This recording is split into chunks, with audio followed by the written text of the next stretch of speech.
You think you're buying time, but really, procrastination is stealing it. That voice that says, you'll do it later, sounds reasonable. It feels safe, but it's a lie. And it's costing you far more than you think. Not just missed deadlines or goals, but confidence, clarity, even peace of mind. So today, we're going to tear the mask off procrastination and see what's really hiding underneath.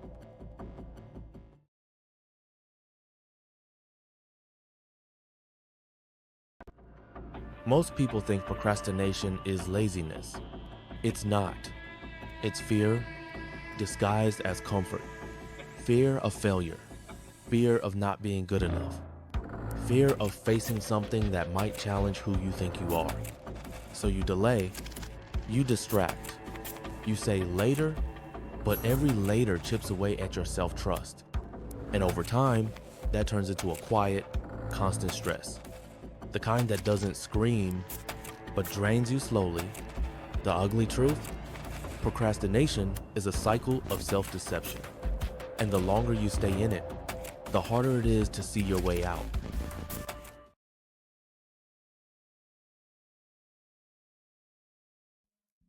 Now imagine this. What if you could see procrastination for what it is, not a problem of time, but a misunderstanding of your own mind? In Zen, there's a concept called direct seeing. It means looking at reality without the fog of fear, ego, or excuses. When you practice this, something changes. You don't wait to feel ready. You don't need to fight yourself. You just see the task and do it, not out of pressure, but presence. Because presence is stronger than perfection, and clarity kills fear. Eastern philosophy doesn't see procrastination as a personal flaw. It sees it as a sign, a signal that something inside you is out of rhythm. In Taoism, they say, when you fight the river, you drown. When you float with it, you arrive. Procrastination often happens when you're trying to force a path that your inner self resists. That resistance isn't weakness.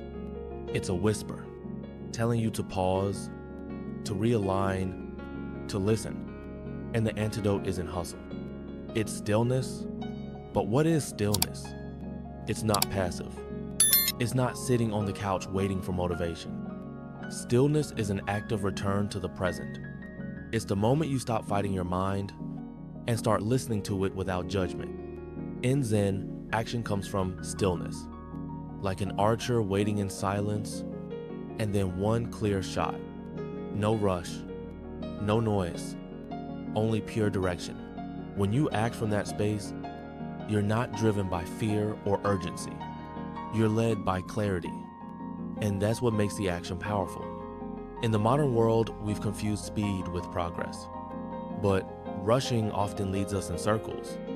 Eastern wisdom reminds us a single, still breath can be more productive than a full day of anxious motion. So when resistance shows up, don't push harder. Become still and listen. You may discover it's not that you're off track. You're just being invited to return to yourself.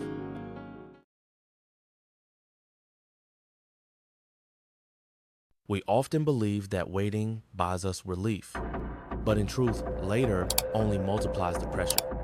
Every time you put something off, you don't escape the task. You carry it. It sits in the background, tugging at your attention, feeding guilt, wearing down your energy.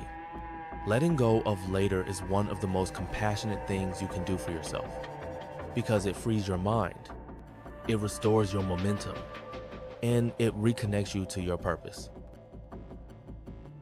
So, here's the truth. Procrastination isn't protecting you, it's trapping you. And the way out isn't willpower, it's awareness. Start by noticing the story, then return to now. One small action, done with clarity and presence, can change your entire day. Because every time you choose presence over panic, you reclaim your life. Eastern wisdom isn't about working harder. It's about working from truth. And the truth is, you're not behind. you're just ready to begin.